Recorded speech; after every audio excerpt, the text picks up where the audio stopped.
Meritíssimas, bem-vindos a mais um vídeo do Toga Voadora. Eu sou o Léo Oliveira e eu tô aqui hoje para trazer a análise do penúltimo episódio da segunda temporada de The Boys. Se você tá acompanhando os vídeos de The Boys aqui no canal, você sabe que na sexta ou no sábado sai o vídeo dos quadrinhos e depois sai o da review, mas eu tive que inverter essa semana porque eu não consegui gravar a tempo a quinta parte dos quadrinhos, então ele deve sair domingo ou segunda. Então vamos pro episódio. Em resumo, eu não achei esse episódio 7 tão incrível quanto o episódio 6, porque aquele episódio foi incrível, foi bombástico, a gente teve todas as revelações possíveis, e esse episódio aqui foi mais para aquecer o terreno pro que vai acontecer na season finale, que esse sim deve ser um grande desfecho. Então o foco dele foi realmente reorganizar as coisas, o que não quer dizer que ele não teve seus momentos de explosão de cabeça. Começando pela relação do Butcher com os pais dele, a gente finalmente conheceu quem são os pais do Butcher, e a gente viu que principalmente o pai dele, o Sam Butcher, é o maior babaca do mundo, e que por isso que o Butcher é dessa forma, por isso que ele é tão tóxico assim, principalmente com o Hugh, porque o pai dele criou ele desde pequeno para que ele fosse assim. E, inclusive, o irmão do Butcher morreu, no caso, ele se matou por conta de toda essa pressão que o pai colocou nele. Porque o Sam queria que os seus filhos fossem o mais rígido possível e só o Butcher conseguiu isso, mas isso não quer dizer de forma alguma que o Butcher é uma pessoa boa. O Butcher é bem escroto e, inclusive, a temporada inteira fez muito bem esse paralelo de fazer ele ser equivalente ao Homelander, mas a criação familiar dele foi tão distorcida quanto a do Homelander, então ele não seria uma pessoa diferente, porque mesmo sem poderes ele já é um psicopata. Inclusive fica bem claro isso naquela cena em que ele se encontra com o Jonah Vogelbaum lá na mansão dele e ameaça toda a família do cientista simplesmente para ter uma cartada final contra a Vault, mas eu já comento mais disso depois. Como eu comentei do cientista, a primeira pessoa que foi atrás dele foi a Mallory, que inclusive tá tendo uma postura bem interessante aqui na série, em que ela tá cada vez mais ativa junto com os caras, especialmente junto com o Leitinho, mas o interessante dela naquela cena com o Vogelbaum foi ver que ela tem muitos acordos por aí, possivelmente acordos até com Stan Edgar, então a gente ainda não sabe exatamente o que ela pode fazer para ajudar os caras, vai que ela tem um último recurso que ela só ia acionar quando chegasse no limite mesmo, que eu acho que vai acontecer no próximo episódio, porque o limite tá bem forçado já. Só que pra surpresa da Mallory, o Vogelbaum não tá nem um pouco disposto a ajudar, porque ele mesmo fala que às vezes você não faz o certo se você quiser sobreviver. E ele já deixa claro que a corrupção moral dele atingiu um nível estratosférico, até porque ele criou o Homelander, então ele é o culpado de todo o mal que tá acontecendo hoje em dia, porque sem o Homelander do mundo, dificilmente a Stormfront ia sair do seu bueiro para vir tentar dominar o mundo, então o Vogelbaum é o grande causador de tudo isso. Mas ainda na cena da Mallory foi interessante a gente ver a dinâmica que ela tem com o Leitinho, que ela já deixou claro que é o favorito dela, e ela diz que essa luta dos caras contra os Supers e contra a Vault não vai ter um fim, que o Leitinho não vai conseguir justiça pro pai dele, e possivelmente se ele continuar na luta, a família dele vai estar sempre em risco, e ela sugere que ele saia da luta o quanto antes. Deu pra ver que o Leitinho ficou marcado com essa fala dela, e que possivelmente ele deve deixar a equipe em algum ponto. Isso é triste porque a gente ama o personagem, mas ao mesmo tempo é o mais racional a se pensar nele enquanto um pai de família, enquanto alguém que se preocupa com a sua esposa e sua filha. Essa luta vai só destruir tudo que ele ama, então possivelmente na próxima temporada ou numa quarta, a gente pode ver ele procurando a Mallory para de fato sair da luta junto com a sua família e viver de vez em anonimato, abandonando os caras. Só que essa possível saída do Leitinho não vai ser tão catastrófica assim, porque a gente viu uma coisa muito importante aqui nesse episódio, que foi a Kimiko e o francês se aproximando de uma forma muito mais intensa, porque ela começou a ensinar para ele aquele idioma de sinais que ela inventou junto com o irmão, o que indica que a partir de agora os dois vão ter uma dinâmica e uma química muito mais forte. E nos quadrinhos isso é essencial, porque toda cena de ação que tem, praticamente o francês e a mulher resolvem tudo. Então o francês e a Kimiko ficarem mais próximos aqui na série é essencial para que a gente tenha de fato um poder de fogo maior para os caras. E como eu já comentei dos outros caras, falta só o Hugh, e pra mim ele tá sendo um grande acerto da temporada, porque eles não estão dando foco demais pra ele, que nem acontece nos quadrinhos, e ao mesmo tempo o Hugh da série é bem mais crível do que o Hugh dos quadrinhos, porque o Hugh da série representa a gente. Qualquer pessoa comum que tivesse naquela mesma situação que ele, tomando entranha na cara, explosão uma atrás da outra, ia ficar no mesmo estado de choque constante que ele tem, mas ao mesmo tempo o Hugh é interessante porque ele tá quase se acostumando a isso, mas nunca de uma forma forçada, porque ele ainda comete alguns erros, que nem ele cometeu com o Lamparina. E assim, tem uma coisa que me deixou com o pé atrás nesse episódio, que foi justamente o Lamparina. No último episódio, a gente viu que ele tava buscando de fato uma redenção, mas aqui nesse episódio eu senti que até a atuação do Sean Ashmore mudou um pouco, assim, parecia que ele tava querendo ser um pouco mais babaca pra justificar o fim do personagem já nesse episódio aqui. Não foi um deslize do roteiro, mas me incomodou um pouco, porque no episódio passado eles mostraram ele como uma persona interessante de fato, que tava buscando um caminho diferente, e nesse aqui ele foi um total babaca babaca que ainda quer voltar pro 7 e ser um super de elite. E a gente teve então o fim do Lamparina, um dos 7, um dos grandes heróis da Vault, de uma forma totalmente humilhante, quando ele percebeu que ele é um fracasso e que nem a estátua dele tá mais no salão do 7.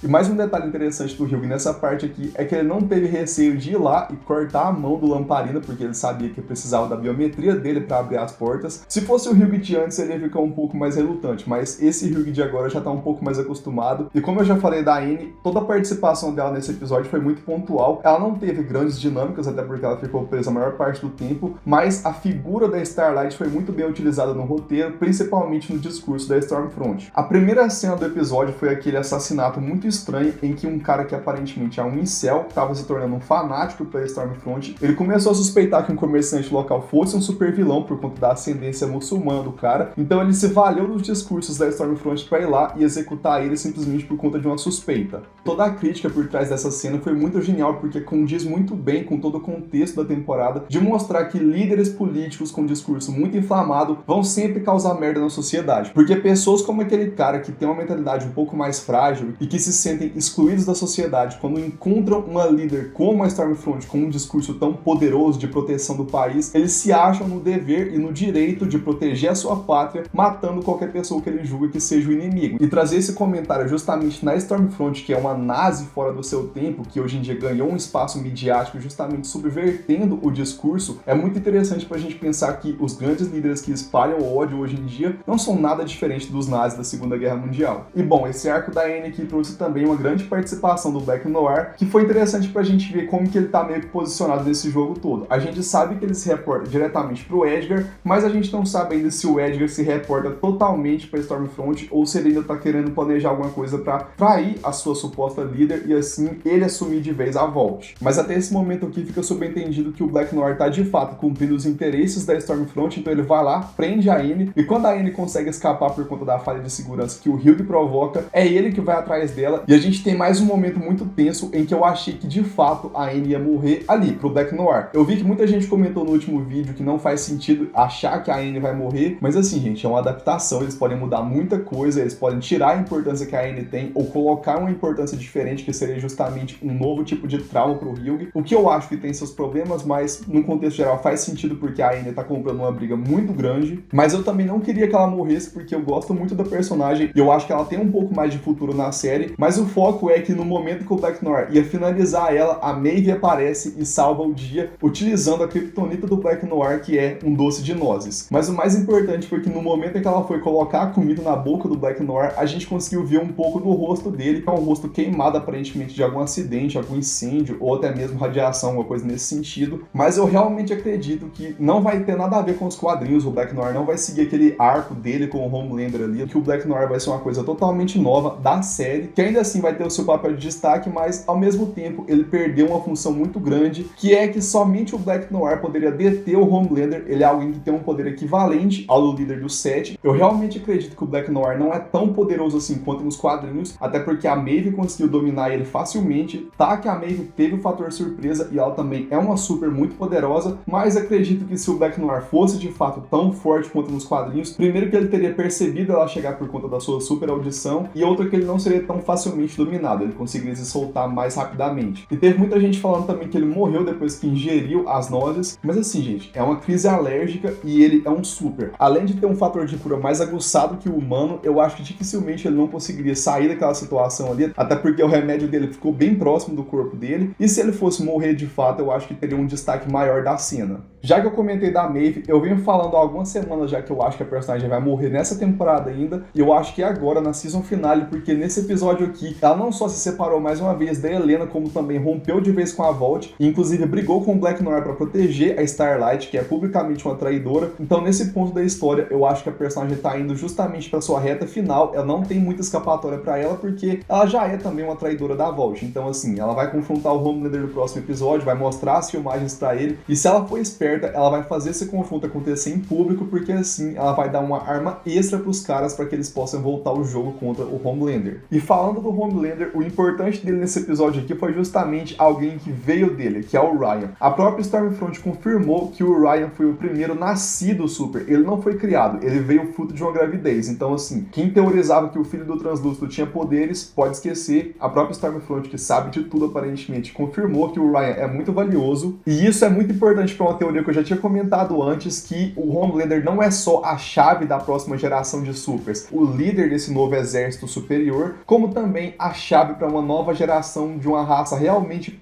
pura nos ideais da Stormfront. Porque o Ryan, como o primeiro super nascido, ele já é alguma coisa superior, mas ele ainda tem uma parte humana, que é a parte da sua mãe, a Becca. Só que daí a Stormfront pode ter a confirmação de que o Homelander consegue passar o seu gene adiante, e agora ela tem a certeza de que se ela engravidar do Homelander, a criança que vai nascer vai ser não só o segundo super nascido, mas também um super puro, filho de outros dois supers, e isso automaticamente faria dessa criança a nova geração, o futuro do ideal nazi que a Stormfront vem trazendo desde 1945. O problema do Ryan se tornar o filhinho do papai e se afastar da Becca é que a única arma que os caras, e possivelmente a Vault, tem contra o Homelander é justamente esse filho dele, que tem os mesmos poderes que ele. O Ryan ainda era uma ponta de esperança, que alguém poderia de fato lutar contra o Homelander no futuro, mas agora eu duvido muito que isso aconteça. Eu realmente acredito que o Ryan não vai ser mais uma esperança e sim mais uma ameaça. Encaminhando para o final, teve mais uma cena muito interessante que foi justamente envolvendo a Igreja do Coletivo, o A-Train e o Profundo. E assim, eu não gosto do A-Train porque ele é um babaca, mas eu realmente tô ficando um pouco preocupado com ele porque esse culto tá ficando cada vez mais bizarro, principalmente por conta daquela nova informação que o próprio Adana deu e que depois a gente viu na televisão, que é que eles romperam de vez com o Arqueiro Águia. Não se sabe o motivo ainda. Tem gente falando que é por conta da inspiração que essa igreja tem na cientologia e dizem que as pessoas têm que se afastar dos seus pais para entrar nesse culto, mas eu acho que tem mais alguma coisa aí que tem a ver justamente com a questão racial, porque teve muita gente que comentou lá no primeiro vídeo que eu fiz da temporada que não faz sentido a igreja ser supremacista e ter como fiel um herói que faz parte de uma minoria étnica. Então, as coisas estão começando a se encaixar aqui porque aparentemente usaram o Arqueiro Águia para limpar a imagem pública do culto, assim como estão fazendo com o A-Train. Talvez usar ele como bode expiatório no futuro, e vai saber qual é o papel que a igreja está destinando pro A-Train, porque a gente já viu que o Adana é um ser humano muito pouco confiável e deve ser uma alma de porco igual a própria Stormfront. Finalmente a gente chega lá no final do episódio, que é aquela cena da explosão de cabeça, que ninguém esperava aquilo, foi literal e metaforicamente uma explosão de cabeças. E um detalhe importante é que lá naquela corte estava presente alguém que eles chamam de presidente. Eu entendi que é o presidente dos Estados Unidos, mas pode ser, por exemplo, o presidente da Suprema Corte. Em qualquer caso, é uma figura muito importante para morrer naquela situação ali, e agora o país vai estar cada vez mais instável, e isso numa reta final de temporada só pode significar que tá vindo um golpe muito grande aí pela frente. E teve um pequeno detalhe naquela hora que me fez meio que acreditar de vez que o composto V explosivo tá presente na Fresca, que é justamente aquela hora que o Profundo começa a colocar a mão na cabeça para conferir se a dele vai explodir também, porque ele já deve saber, como um membro do culto, que a Fresca não é realmente uma coisa confiável, que deve ter alguma substância bizarra ali, e como eu já tinha dito, e o próprio Lamparina confirmou no último episódio, tem uma variação no composto V que explode, e eu acredito muito que ela tá presente no Fresca. Então eu sigo com a teoria de que a Stormfront e o culto estão usando a Fresca para criar um país inteiro como refém, porque espalhando esse composto V explosivo em milhares de pessoas, ou até milhões, eles vão ter os Estados Unidos como refém, porque eles vão poder dizimar esse tanto de gente do nada, assim como aconteceu na cena do tribunal, que inclusive foi uma piada muito boa com Batman vs Superman. E um outro detalhe muito importante que para mim confirma que a Fresca é justamente onde que tá essa substância explosiva, é que uma das pessoas que morreu ali foi o Onda de Choque, que é justamente o velocista que tomou o lugar do A-Train. Então se o Adana e o culto têm interesse em colocar o A-Train de volta no set, eles matando o velocista que substituiu ele, é justamente abrir as portas para que ele volte publicamente pro set, e assim eles conseguem avançar cada vez mais o seu domínio. A gente sabe que o Adana vai se reunir com o Edgar no próximo episódio para discutir um interesse futuro aí, então essa reunião deve ter alguma coisa a ver com o set, mas eu ainda não consigo acreditar totalmente que a Stormfront tá realmente agindo junto com o Adana Adano, me parece que os dois são mais inimigos e que a série tá trabalhando esse culto para ser uma ameaça mais pro futuro e manter Stormfront como uma ameaça mais imediata. E outro alvo muito importante da cena da explosão foi justamente o Yona Vogelbaum, que não conseguiu depor a favor dos caras, ou seja, a Vault e o Seth ainda estão ilesos. E uma coisa que eu comecei a pensar depois que eu vi umas 5 vezes essa cena, e eu tenho uma suspeita muito forte de que a Stormfront ou a Adana vão jogar uma carta final pra cima dos caras, que é justamente ligar as mortes do tribunal nesse dia ao Butcher especificamente, principalmente por conta de uma cena que rolou no primeiro episódio da temporada, que foi a morte da Raynor. Foi o mesmo método de assassinato, e se eles ligarem a morte da Raynor ao Butcher como um agente desertor da CIA, vai ser muito fácil ligar ele a todas as mortes que aconteceram naquele dia, e especificamente a morte do presidente dos Estados Unidos ou o presidente da Suprema Corte. De qualquer forma, ele vai se tornar o alvo principal dos Estados Unidos, e aí todo mundo vai ter direito de caçar ele e os caras. E isso vai levar eles a tomarem uma medida muito drástica que, em condições normais de temperatura e pressão, o Butcher nunca tomaria, que é justamente ingerir composto V. Essa pista já foi deixada no episódio passado, inclusive eu deixei o comentário que destacou isso lá, que é justamente a informação de que agora existe um composto V que pode ser aplicado em adultos sem gerar grandes sequelas e transformar eles em supers. E na minha opinião, o final da temporada vai ser justamente o Butcher chegar pros caras e abrir uma maleta e apresentar o composto V pra eles, implicando que na próxima temporada a gente vai ver os caras sendo supers, e aí eles vão ter condição de encarar de frente o Homelander e a Stormfront. E eu tenho um palpite muito forte de que a Becca ficou tão pistola com a Stormfront ter roubado seu filho, que ela própria vai tomar uma dose de composto V, e talvez ela seja responsável por matar a Stormfront. Eu já dei esse palpite aqui, eu acho que tem muita chance de acontecer, porque a Becca tem um papel de destaque na série. Eu vou parar esse vídeo por aqui, eu não tenho grandes teorias assim, eu vou encerrar justamente com esse palpite de que no próximo episódio, na reta final especificamente do episódio, a gente vai ver os caras tomando a decisão final de se tornarem aquilo que eles juraram destruir, porque não vai ter outra forma de destruir essa aliança bizarra que surgiu entre Homelander e Stormfront. Então, por hoje é isso. Se você gostou do vídeo, deixe seu like, se inscreva no canal, ative as notificações para receber os próximos vídeos